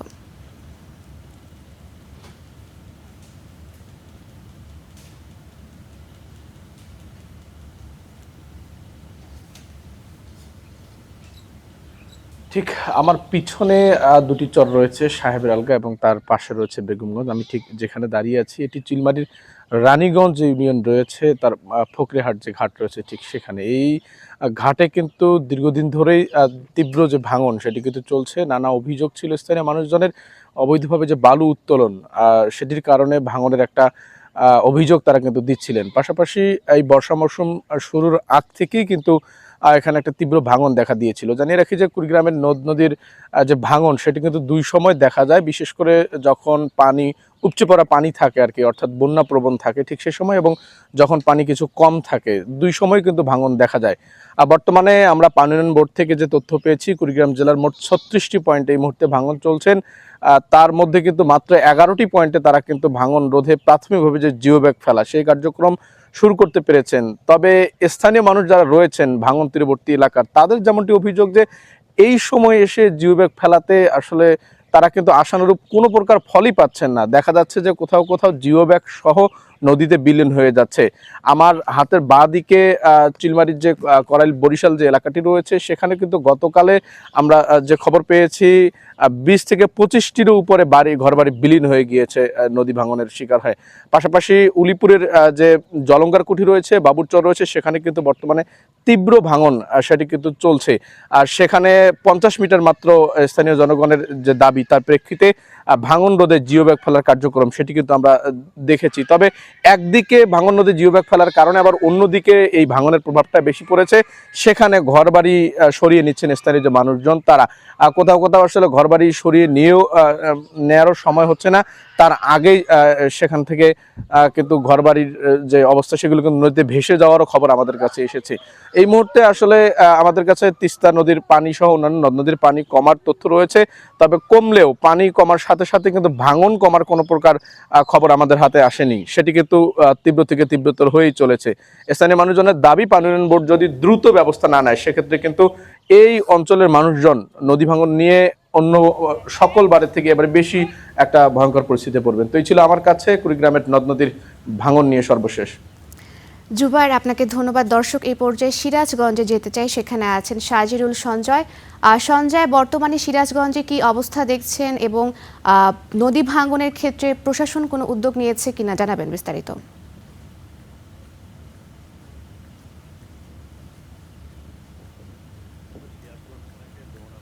অব্যাহতভাবে বৃদ্ধি পাচ্ছে। সর্বশেষ 24 ঘন্টায় কিন্তু নদীটির পানি বৃদ্ধি পেয়েছে। আমি এই মুহূর্তে যে স্থানটিতে রয়েছে আমি যদি একটু দেখাই, আপনারা দেখতে পাবেন ঠিক যমুনা নদীর শহররক্ষা বাঁধ পয়েন্টে রয়েছে। এই স্থানে কিন্তু যমুনা নদী একদম ফুলে ফেঁপে উঠেছে বলা চলে।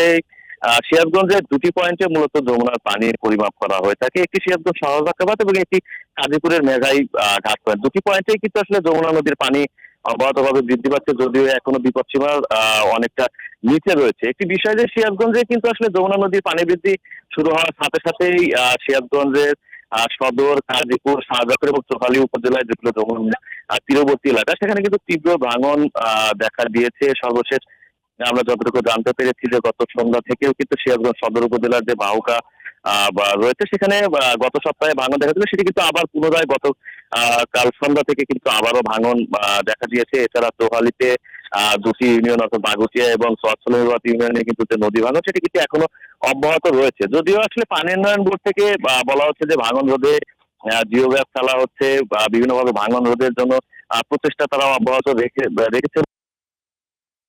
বলছেন যে আসলে যে নদীর যে তীর রক্ষা বাঁধের কাজগুলো চলমান রয়েছে, এই কাজগুলো শেষ হলে আসলে সিরাজগঞ্জের যে নদী ভাঙন সেটি কিন্তু আসলে রোধ হবে। তো এই ছিল আমার কাছে সিরাজগঞ্জ থেকে যমুনা নদীর পানি বৃদ্ধি এবং নদী ভাঙনের সর্বশেষ খবর।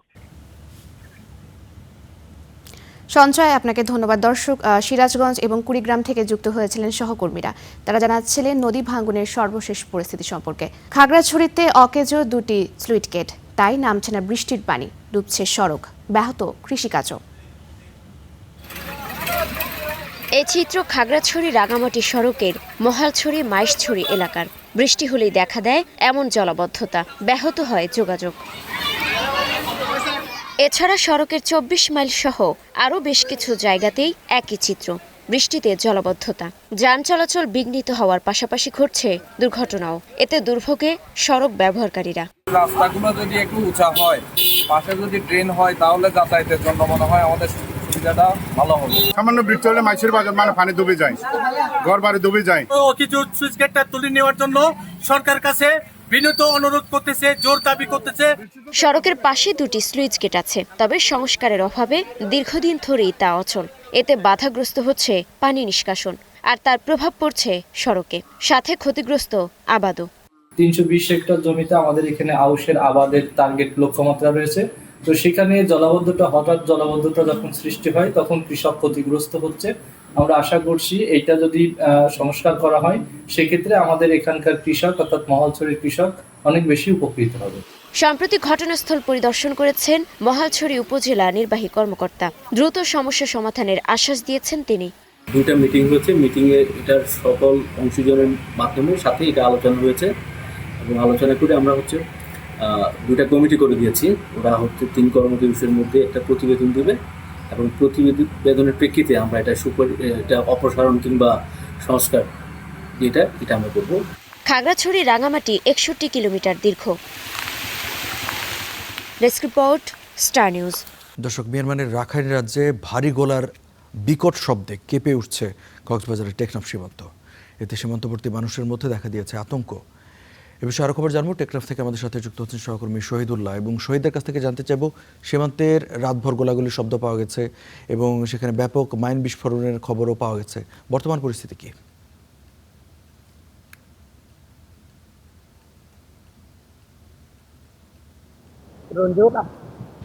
রঞ্জু রাতে যে মিয়ানমারের বাংলাদেশের যে সীমান্তবর্তী মিয়ানমারের মংডু শহর রয়েছে, সেই মংডু শহরে বিমান হামলা এবং মোটর সেলের শব্দে টেকনাফের যারা বাসিন্দা রয়েছেন সে বাসিন্দারা আতঙ্কের মধ্যে ছিল।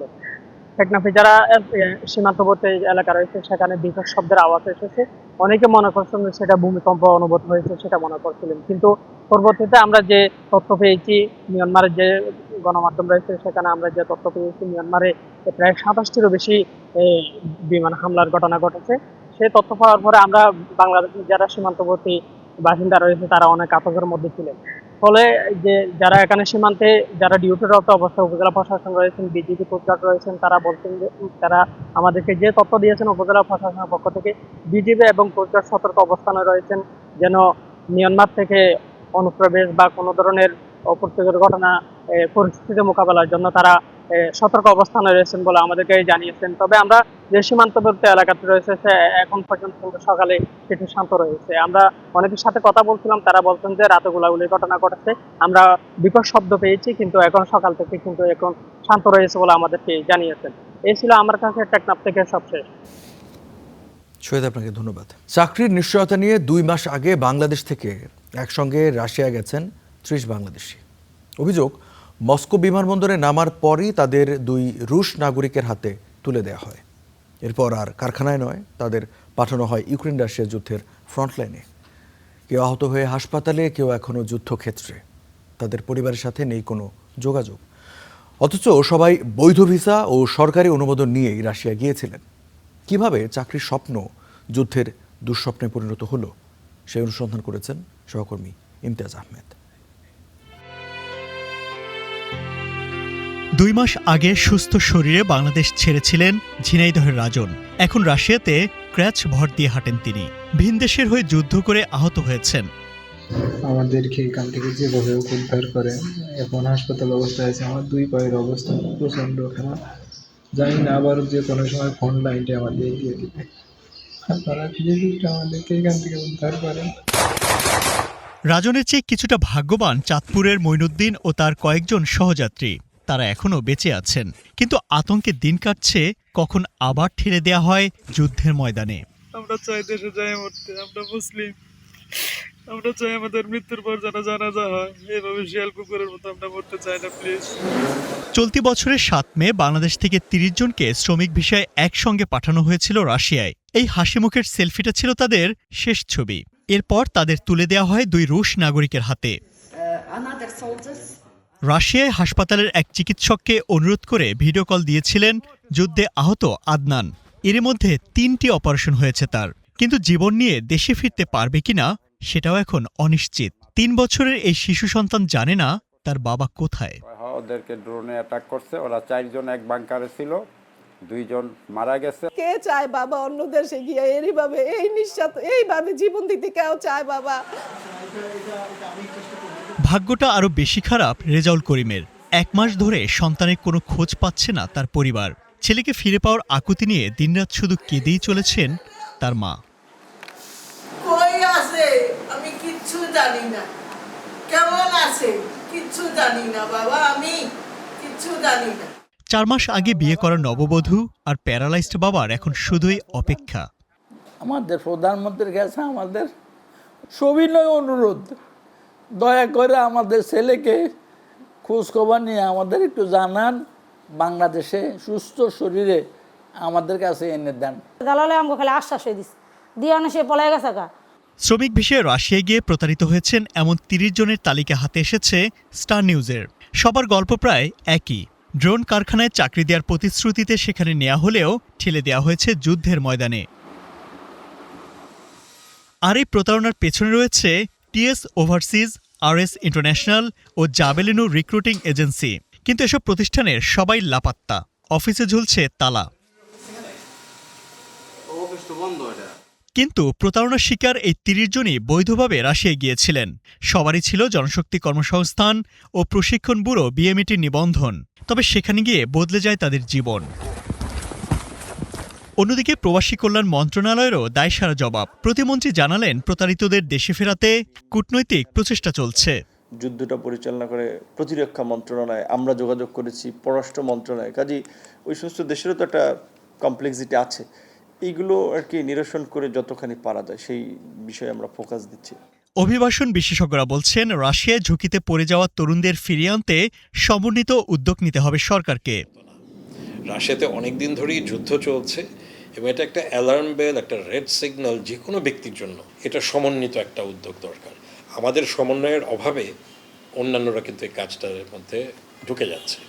রাশিয়ার শ্রমবাজারে ১ লাখ বাংলাদেশি কর্মী পাঠানোর আলোচনা চলছে। তবে প্রতারণার এসব ঘটনায় সতর্ক থাকার আহ্বান বিশেষজ্ঞদের। Imtiaz Ahmed, Star News, Dhaka. X-ray machine বাক্সবন্দি। পুরনো মেশিনের পরীক্ষায় মিলে না সঠিক ফলাফল। সেবা কেন্দ্রের পাশেই জমে আছে ময়লার স্তূপ। কোথাও আবার উদ্বোধনের পর বন্ধ স্বাস্থ্যসেবা। খুলনা বিভাগের 3টি জেলা কুষ্টিয়া, ঝিনাইদহ, বাগেরহাটের কয়েকটি হাসপাতাল ও তাতে স্বাস্থ্যসেবার চিত্র এটি। হাসপাতাল আছে, আধুনিক যন্ত্রপাতিও আছে, কিন্তু নেই কাঙ্ক্ষিত সেবা। দক্ষিণ পশ্চিম অঞ্চলের 3টি জেলার স্বাস্থ্য প্রতিষ্ঠানের চিত্র যেন একই গল্পের ভিন্ন অধ্যায়। ঝিনাইদহের মহেশপুর উপজেলার ভৈরবা সাকর খাল এলাকায় নির্মিত 20 শয্যার হাসপাতাল উদ্বোধনের 2.5 বছর পরও বন্ধ। প্রশাসনিক অনুমোদনের অভাবে চিকিৎসা সেবা না পেয়ে সীমান্তবর্তী এলাকার মানুষকে ছুটতে হচ্ছে 60 থেকে 70 কিলোমিটার দূরে খুলনায়। আমাদের এই বাচ্চা কাচ্চা আছে, অসুস্থ হলে মনে করেন আমাদের সে অনেক দূর দূরান্তে যাওয়া লাগে। এটা যদি উদ্বোধন হইতো আমাদের আশেপাশের সকলের অনেক সুবিধা হইতো। আমরা 3 বার লিখছি প্রশাসনিক অনুমোদনের জন্য। যদি প্রশাসনিক অনুমোদন আমরা করতে পারি পাই, তাহলে আমাদের সব কিছুই পাবো। আমরা লজিস্টিক পাবো, লোকবল পাবো, টাকা পয়সা পাবো, তারপরে এই যে রুগীদের খাবারের ব্যবস্থা হবে, ভর্তির ব্যবস্থা হবে, বেড পাবো। বিদ্যুৎ বিল আমাদের 12 লক্ষ টাকা পেন্ডিং রয়েছে। বাগেরহাটের কচুয়া উপজেলা স্বাস্থ্য কমপ্লেক্সের ভবনটি ঝুঁকিপূর্ণ। চিকিৎসক সংকট, বন্ধ ল্যাব ও অপারেশন সেবা। আধুনিক ডিজিটাল এক্স-রে মেশিন থাকলেও তা পড়ে আছে বাক্সবন্দি। ব্যবহার হচ্ছে পুরনো যন্ত্র, মিলছে না পরীক্ষার সঠিক ফলাফল। পোলেরে শুয়া ঝুঁকিপূর্ণ, যে কোনো সময় উপর দিয়ে 10 নামে রোগী বা ডাক্তারের সমস্যা হইতে পারে। রোগীদের আমরা যে ঝুঁকিতে কাজ করি, আসলে আমাদের রোগী বারান্দায় রেখে আমাদের রোগী বিছানা নাই, আমাদের কাজ করতে অনেক সমস্যা। এক্স-রে মেশিন পাওয়া গেছে, তার জন্য একটা সাবস্টেশন করতে হবে, বিদ্যুতের লাইনও বাড়াইতে হবে, যেটা এই মুহূর্তে করা সম্ভবপর না। আমরা বাধ্য হয়ে পরিত্যক্ত ভবন মানুষের চিকিৎসা দিচ্ছি। অন্যদিকে কুষ্টিয়ার কুমারখালী উপজেলার চাপড়া ইউনিয়ন স্বাস্থ্যকেন্দ্রে রোগী সেবার কক্ষের পাশেই জমে উঠেছে ময়লার স্তূপ। স্বাস্থ্যকেন্দ্রে দায়িত্বে থাকা কর্মকর্তার বিরুদ্ধে রয়েছে অবহেলার অভিযোগ। হাসপাতাল নিয়মিত খুব কমই খোলে, ট্রিটমেন্টও মানুষের সেরকম হয় না। খোলে ওই 11টায়, 11:30টায়, আর বড় ডাক্তার সপ্তাহে 3 দিন আসে। যেহেতু আমরা শুনলাম ঘটনাটা, আজকেই আমি শুনলাম এরকম ঘটনা ঘটেছে, আরও 2-1 জন আমাকে জানিয়েছে।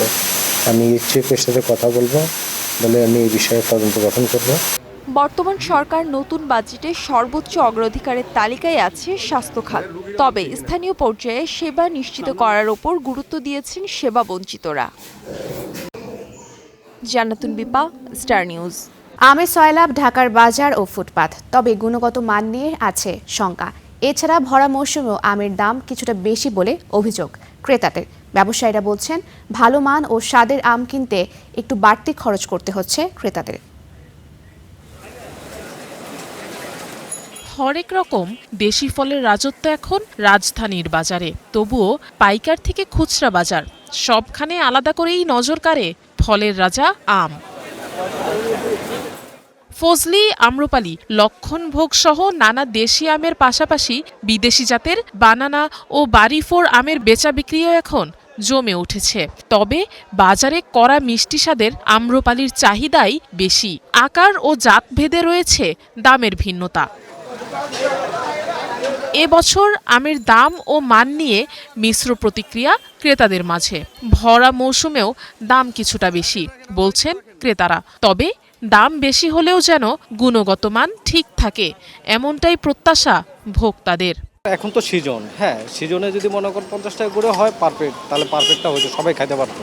বাগান পর্যায়ে ওরা তো তেমন কিছু করে না, কারণ সিজন মানুষ আম খাবে, সে আমে যদি কোনো ধরনের থাকে, কেমিক্যালস থাকে, সেটা আমাদের জন্য অনেক কষ্টের। খুচরা পর্যায়ে বাজার ভেদে এবছর আমের দামও কিছুটা ভিন্ন। বিক্রেতারা বলছেন পরিবহন ও শ্রমিক খরচ সহ যে যত টাকা পারেন মুনাফা করার চেষ্টা করেন তারা। আমাদের বিক্রি হচ্ছে 80 টাকা কেজি, 60 টাকা কেজি, 50 টাকা কেজি, 70 টাকা কেজি, বিভিন্ন রেট। ব্যানানা বিক্রি হইতেছে 700 থেকে 650, আর সুরমা ফজলি আছে 400 450 এরকম। এবছর আমের দামে অস্বাভাবিক ওঠানামা নেই বলেই জানিয়েছেন আড়তদাররা। আবার আরেকটা আছে 30 টাকা কেজি, আবার আছে 70 টাকা কেজি, মানে আমের কোয়ালিটি বুঝা দাম হইতাছে। এটা সবচেয়ে ভালো আম রূপালী, এটার কেজি হলো 80 থেকে 100 টাকা। এই আম বর্তমানে সবচেয়ে সুস্বাদু। খুচরা বাজারে আম্রপালির কেজি এখন মানভেদে 70 থেকে 120 টাকা পর্যন্ত। এছাড়া বাড়ি 4 90 থেকে 110 টাকা এবং ফজলি 40 থেকে 80 টাকা পর্যন্ত দামে বিক্রি হচ্ছে। Afroza Lamia, star News, Dhaka. লবণ দিয়ে সংরক্ষণ করা হাজার হাজার পিস চামড়া নিয়ে বিপাকে সাভারের ট্যানারিগুলো। গ্যাস সংকট ও ঘন ঘন লোডশেডিংয়ের কারণে ঠিকমতো চামড়া প্রক্রিয়াজাত করা যাচ্ছে না। উৎপাদন ব্যাহত হওয়ায় প্রতিদিনই বাড়ছে ক্ষতির পরিমাণ। একই সঙ্গে নির্ধারিত সময়ে বিদেশি ক্রেতাদের কাছে পণ্য সরবরাহ নিয়েও দেখা দিয়েছে অনিশ্চয়তা। কোরবানির ঈদের পর থেকেই তীব্র গ্যাস সংকট ও লোডশেডিংয়ে সাভারের অধিকাংশ ট্যানারির উৎপাদন কার্যক্রম মারাত্মকভাবে ব্যাহত হচ্ছে। ফলে উৎপাদন নেমে এসেছে প্রায় অর্ধেকে। প্রকৌশলীরা বলছেন রাসায়নিক প্রক্রিয়াজাতকরণের মাঝপথে বিদ্যুৎ চলে যাওয়ায় প্রতিদিন উল্লেখযোগ্য পরিমাণের চামড়া নষ্ট হচ্ছে। অন্যদিকে গ্যাসের অভাবে ক্রাস্ট লেদার নির্ধারিত প্রক্রিয়ায় শুকানো সম্ভব হচ্ছে না। এতে উৎপাদনের পাশাপাশি রপ্তানিও ঝুঁকির মুখে পড়ছে। গ্যাস যদি না থাকে আমরা হিটটা ঠিক মতো পাইতেছি না, আর পানির হিট যদি আমরা কন্ট্রোলে না রাখতে পারি চামড়ার গুণগত মান ওইখানে একটা লস খাইতেছে, কারণ বারবার যাচ্ছে আমাদের এই যে প্রসেসটার মধ্যে যে একটা ব্যাঘাত ঘটে, এতে আমাদের কোয়ালিটির ইস্যুগুলো চলে আসতেছে। পরিস্থিতি সামাল দিতে নিরবিচ্ছিন্ন গ্যাস সরবরাহের দাবিতে শিল্প মন্ত্রণালয়ে লিখিত আবেদন করেছে বাংলাদেশ ট্যানার্স অ্যাসোসিয়েশন। তবে এখন পর্যন্ত কোনো দৃশ্যমান অগ্রগতি না হওয়ায় উদ্বেগ আরও বেড়েছে। আরও 1.5 মাস আমরা এই চামড়া সংগ্রহ করব, সেটা হয়তো বা সম্পূর্ণ সংগ্রহ করতে পারবো কিনা এখানে অনিশ্চয়তা। সরকারকে দেখতে হবে, এই ব্যাপারে আমাদের কোনো দায়িত্ব আমরা আমাদের সংগঠন বা আমাদের ট্যানারির পক্ষ থেকে আমরা নেব না। গ্যাস বা আপনার ইলেকট্রিসিটি না থাকলে আমাদের রাসায়নিক কেমিক্যাল কারণে চামড়া নষ্ট হয়ে যায়। তাই আমরা যতদূর চামড়া কিনছি এই চামড়া কীভাবে বাঁচাবো, ভবিষ্যৎ থেকে বাংলাদেশের বিভিন্ন জায়গাতে চামড়া কালেক্ট করবো কিনা সেই জন্য আমরা সন্দিহান। তবে বিসিক চামড়া শিল্পনগরী নির্বাহী প্রকৌশলী বলছেন অতিরিক্ত গরমের কারণে বিদ্যুতের চাহিদা বেড়ে যাওয়ায় এই পরিস্থিতি সৃষ্টি হয়েছে। বিদ্যুৎ তো গরমে যাবেই, পল্লী বিদ্যুৎ যায় না, এটা সারা দেশেই যায়। তো সেই তুলনায় তো ট্যানারিতে ভালো বিদ্যুৎ থাকছে, মানে আপনি যদি কম্পেয়ার টু আদার্স দেখেন। আমরা সমন্বয় করছি, আমরা তাদেরকে জানাইছি যে সমস্যা, বাকি জিনিসটা তো তাদের উপরে। তবে দ্রুত গ্যাস ও বিদ্যুৎ সংকটের সমাধান না হলে শুধু ট্যানারি নয়, পুরো চামড়া শিল্পই বড় ধরনের ক্ষতির মুখে পড়বে বলে আশঙ্কা এ খাতের ব্যবসায়ীদের। Desk report, star news. ভূ রাজনৈতিক অস্থিরতার এই সময়ে বিশ্বের কেন্দ্রীয় ব্যাংকগুলো রেকর্ড হারে স্বর্ণ মজুত করছে। গেল 50 বছরের মধ্যে ব্যাংকগুলোর কাছে সর্বোচ্চ 36,000 টনের বেশি স্বর্ণ রয়েছে। মূলত ডলারের উপর নির্ভরতা কমিয়ে অর্থনৈতিক নিষেধাজ্ঞা থেকে সুরক্ষা নিশ্চিত করতেই চীন, ভারত সহ বিভিন্ন দেশ এই পথ বেছে নিয়েছে। বিস্তারিত ডেস্ক রিপোর্টে। বিশ্বজুড়ে অস্থিরতা এবং ভূরাজনৈতিক উত্তেজনার মাঝে বিভিন্ন দেশের কেন্দ্রীয় ব্যাংকগুলো নীরবে বিপুল পরিমাণের স্বর্ণ কিনে নিজেদের মজুত বাড়াচ্ছে। ফলে আন্তর্জাতিক বাজারে কেন্দ্রীয় ব্যাংকগুলোর স্বর্ণের মজুদের পরিমাণ এখন গত 50 বছরের মধ্যে সর্বোচ্চ পর্যায়ে পৌঁছেছে। কেন্দ্রীয় ব্যাংকগুলোর কাছে 1975 সালের পর সবচেয়ে বেশি স্বর্ণের মজুত রয়েছে, যার পরিমাণ 36,000 টনেরও বেশি। মূলত 2022 সালে ইউক্রেনের রাশিয়ার সামরিক অভিযান শুরু হওয়ার পর থেকেই ব্যাংকগুলোর স্বর্ণ কেনার গতি বেড়ে যায়। অথচ 90 দশকে পরিস্থিতি পুরোপুরি উল্টো ছিল। ওয়ার্ল্ড গোল্ড কাউন্সিল বলছে গত 4 বছরে ব্যাংকগুলো প্রতি বছর গড়ে 1000 টন করে স্বর্ণ কিনছে, যা আগের দশকের তুলনায় দ্বিগুণ। আর এই বিপুল চাহিদাই গত বছর আন্তর্জাতিক বাজারে স্বর্ণের দাম রেকর্ড পরিমাণ বাড়িয়ে দিয়েছিল। ওয়ার্ল্ড গোল্ড কাউন্সিলের জরিপে অংশ নেওয়া প্রায় ৪৫% কেন্দ্রীয় ব্যাংক জানিয়েছে যে তারা আগামী বছরগুলোতে তাদের স্বর্ণের মজুত আরও বাড়াতে চায়। সাধারণত কেন্দ্রীয় ব্যাংকগুলো আপৎকালীন সঞ্চয় বা রিজার্ভ হিসেবে বিভিন্ন সম্পদ জমা রাখে, যা মুদ্রা সংকটের সময় বা বাজারের চরম অস্থিরতার সময় মুদ্রার মান ধরে রাখতে সাহায্য করে। অতীতে যেখানে মার্কিন ডলারকে সবচেয়ে নিরাপদ মনে করা হতো, আর ওয়ার্ল্ড গোল্ড কাউন্সিলের বার্ষিক জরিপে দেখা গেছে ৯০% কেন্দ্রীয় ব্যাংক সংকটের সময় স্বর্ণকেই নির্ভরযোগ্য মনে করে থাকে। চীন, ভারত বা তুরস্কের মতো উদীয়মান অর্থনীতির দেশগুলোর এখন বড় উদ্বেগের বিষয় হলো রাশিয়ার মতো নিষেধাজ্ঞা এবং আন্তর্জাতিক মুদ্রা ব্যবস্থার ভবিষ্যৎ পরিবর্তন। ফলে তারা মার্কিন ডলারের উপর নির্ভরতা কমিয়ে নিজেদের স্বর্ণের মজুত বাড়াচ্ছে। পরিস্থিতি এমন দাঁড়িয়েছে যে ইউরোপীয় কেন্দ্রীয় ব্যাংকের গবেষণা অনুযায়ী বর্তমানে ব্যাংকগুলোর রিজার্ভে মার্কিন ট্রেজারির চেয়ে স্বর্ণের অনুপাত বেশি।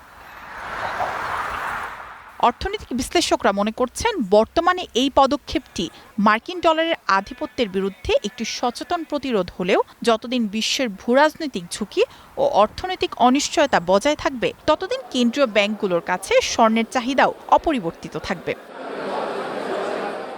মায়াশিকা রহমান, স্টার নিউজ। ইরানের প্রয়াত সর্বোচ্চ নেতা আয়াতুল্লাহ আলী খামেনির জানাজা ও দাফন শেষে ফের আলোচনায় বসবে যুক্তরাষ্ট্র ও ইরান। দোহায় পরোক্ষ আলোচনা শেষে একথা জানিয়েছে কাতার। মধ্যস্থতাকারী কাতার ও পাকিস্তান জানায় আলোচনায় ইতিবাচক অগ্রগতি হয়েছে। অন্যদিকে ট্রাম্প দাবি করেছেন সম্প্রতি 3 দিন হামলা চালালেও ইরানের সাথে তাদের সম্পর্ক ভালো রয়েছে। গাজা ও দক্ষিণ লেবাননে হামলা চালিয়ে যাচ্ছে ইসরায়েল। সমঝোতা স্মারকের আলোকে 60 দিনের মধ্যে চুক্তিতে পৌঁছানোর কথা যুক্তরাষ্ট্র ও ইরানের। এ লক্ষ্যেই স্মারকের নানা দিক নিয়ে কাতারের দোহায় আলোচনা শেষ করেছে দুদেশ। পৃথকভাবে বৈঠক শেষে কাতার জানায় উভয় পক্ষের মধ্যে ইতিবাচক অগ্রগতি হয়েছে। সেই সাথে ইরানের প্রয়াত সর্বোচ্চ ধর্মীয় নেতা আয়াতুল্লাহ আলী খামেনির জানাজা ও দাফন শেষে আবারও আলোচনার দিনক্ষণ ঠিক করা হবে। কাতার ও পাকিস্তানের মধ্যস্থতাকারীরা দোহায় মার্কিন ও ইরানি আলোচকদের সঙ্গে পৃথক বৈঠক শেষ করেছেন। এতে ইসলামাবাদ সমঝোতা স্মারক সম্পর্কিত বিষয়গুলিতে ইতিবাচক অগ্রগতি হয়েছে। দুপক্ষই আগামীতে আলোচনা চালিয়ে যাওয়ার বিষয়ে রাজি হয়েছে। ইরানের সাবেক সর্বোচ্চ নেতার জানাজা ও দাফন শেষ হওয়ার পর যত দ্রুত সম্ভব পরবর্তী বৈঠকের সময় নির্ধারণ করা হবে। বৈঠকের বিষয়ে ইরান জানিয়েছে সমঝোতা স্মারক লঙ্ঘনের অভিযোগ নিয়ে প্রতিবেদন জমা দেয়া এবং বিষয়টি নিয়ে আলোচনা চালিয়ে যেতে ওয়াশিংটনের সঙ্গে একটি যোগাযোগ চ্যানেল তৈরি করা হবে। অন্যদিকে আলোচনার বিষয়ে মার্কিন প্রেসিডেন্ট ডোনাল্ড ট্রাম্প দাবি করেছেন কাতারে পরোক্ষ আলোচনা চলার পাশাপাশি যুক্তরাষ্ট্রের সঙ্গে ইরানের সম্পর্ক ভালো রয়েছে। ইরানের পারমাণবিক নিরস্ত্রীকরণ ভালোভাবে এগোচ্ছে। দুপক্ষের খুব ভালো বৈঠক হয়েছে, দেখা যাক। আপনি জানেন আমরা টানা 3 রাত তাদের উপর তীব্র হামলা চালিয়েছি, তবে আমাদের মধ্যে বেশ ভালো বোঝাপড়া তৈরি হচ্ছে। আমার ধারণা ইরান ঠিক আছে। এদিকে সাবেক মার্কিন কূটনীতিক গর্ডন গ্রে বলেছেন কাতারে অনুষ্ঠিত এই পরোক্ষ আলোচনা দুদেশের মধ্যে আস্থা তৈরির ক্ষেত্রে সহায়ক হবে। আল জাজিরাকে তিনি বলেছেন উভয় পক্ষের আলোচনায় অংশগ্রহণ প্রমাণ করে তারা যুদ্ধবিরতি বজায় রাখার পাশাপাশি সমঝোতায় পৌঁছাতেও আগ্রহী। যুক্তরাষ্ট্র ও ইরান যখন আলোচনার টেবিলে, ইসরায়েল তখনও বোমা হামলা চালিয়ে যাচ্ছে গাজা ও লেবাননে। যুদ্ধবিরতি চুক্তি লঙ্ঘন করে আবারও হামলা চালিয়ে 5 ফিলিস্তিনিকে হত্যা করেছে ইসরায়েল। পাশাপাশি দক্ষিণ লেবাননেও হামলা অব্যাহত রেখেছে দখলদাররা। নূর মোহাম্মদ, স্টার নিউজ। তীব্র তাপপ্রবাহে নাকাল অবস্থা ইউরোপ আমেরিকার। নিউ ইয়র্কে জারি করা হয়েছে হিট ইমার্জেন্সি। মার্কিন স্বাধীনতা দিবসের পুরো ছুটি জুড়েই বহাল থাকবে এই জরুরি অবস্থা। এদিকে গেল জুনকে 150 বছরের মধ্যে সবচেয়ে উষ্ণতম বলছে যুক্তরাজ্য। শুধু যুক্তরাজ্যই নয়, ইউরোপের অধিকাংশ স্থানে আশঙ্কাজনক হারে বাড়ছে গরম। মহাদেশ জুড়ে গরমজনিত কারণে ব্যাপক প্রাণহানি 1,500 ছুঁই। ফ্রান্সে পরিস্থিতি এত ভয়াবহ যে মরদেহ রাখার স্থান পাওয়া যাচ্ছে না মর্গে। 4 জুলাই স্বাধীনতা দিবসকে সামনে রেখে পুরো দমে উৎসবের প্রস্তুতি চলছে নিউ ইয়র্কে। হইহল্লা করতে যখন লাখো মানুষ রাস্তায় নামার জন্য তৈরি, ঠিক তখনই শহর জুড়ে জারি হলো হিট এমার্জেন্সি। সতর্ক করা হচ্ছে অনুভূত তাপমাত্রা পৌঁছাতে পারে ৪৫ ডিগ্রি সেলসিয়াস পর্যন্ত। বুধবার থেকে কার্যকর হওয়া এই জরুরি অবস্থা পুরো স্বাধীনতা দিবসের ছুটি জুড়েই বহাল থাকবে বলে জানিয়েছে সিটি কর্তৃপক্ষ। মেয়র জোহরান মামদানি বলছেন, ২০১০ সালের পর সবচেয়ে উষ্ণ 4th of জুলাই দেখতে যাচ্ছে যুক্তরাষ্ট্র। যে কোনো অনাকাঙ্ক্ষিত ঘটনা এড়াতে শহর জুড়ে ৫০০টিরও বেশি কুলিং সেন্টার খোলা রাখা হচ্ছে। বাসিন্দাদের দিনের সবচেয়ে গরম সময়ে বাইরে না যাওয়ার পরামর্শ দিয়েছেন মেয়র। New York City will enter a heat emergency.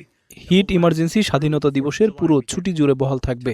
অনুভূত তাপমাত্রা ৪৪.৫ ডিগ্রি সেলসিয়াস পর্যন্ত যেতে পারে। এটি অত্যন্ত বিপজ্জনক পরিস্থিতি। শীতাতপ নিয়ন্ত্রিত স্থানে থাকুন। তীব্র গরমে আগে থেকেই নাজেহাল অবস্থা ইউরোপের। আবহাওয়া দপ্তরের তথ্য মতে ১৮৮৪ সালের পর ইংল্যান্ডে এটিই সবচেয়ে উষ্ণ জুন। একই সময়ে ফ্রান্সে তাপপ্রবাহ এতটাই ভয়াবহ আকার নিয়েছে যে দেশটির মর্গগুলোতে আর মরদেহের স্থান সংকুলান হচ্ছে না। আমাদের সব কোল্ড স্টোরেজ পূর্ণ। গেল রোববার শুধু একদিনে ১৫০টি ফোন কল পেয়েছি এবং ১৫০ জনের মরদেহ নিতে না বলতে হয়েছে। ফ্রান্সের জনস্বাস্থ্য সংস্থার হিসাব বলছে মাত্র ৫ দিনেই আরও অন্তত ১,০০০ মানুষের মৃত্যু হয়েছে। বিশেষ করে প্রবীণদের মধ্যে মৃত্যুহার আশঙ্কাজনক হারে বেড়েছে। চিকিৎসকরা সতর্ক করেছেন, আগামী সপ্তাহে নতুন করে তাপপ্রবাহ দেখা দিলে পরিস্থিতি আরও ভয়াবহ হতে পারে। ইফাতিরা, স্টার নিউজ। দর্শক, ঘড়ির কাঁটা বলছে আমরা গুড মর্নিং বাংলাদেশের আজকের আয়োজনের একদম শেষ পর্যায়ে পৌঁছে গেছি এবং সেই আয়োজনে পুরো আয়োজন জুড়ে আপনাদের সঙ্গে ছিলাম আমি আমিরুল ইসলাম আলিফ, আমি ফারিহা সাজদিন এবং আমি রঞ্জিত ইফতেখার ছিলাম আপনাদের সাথে। আপনাদের দিনটা ভালো কাটুক এমনই শুভকামনা এবং আপনারা সংবাদ জানতে স্টার নিউজের সাথেই থাকুন।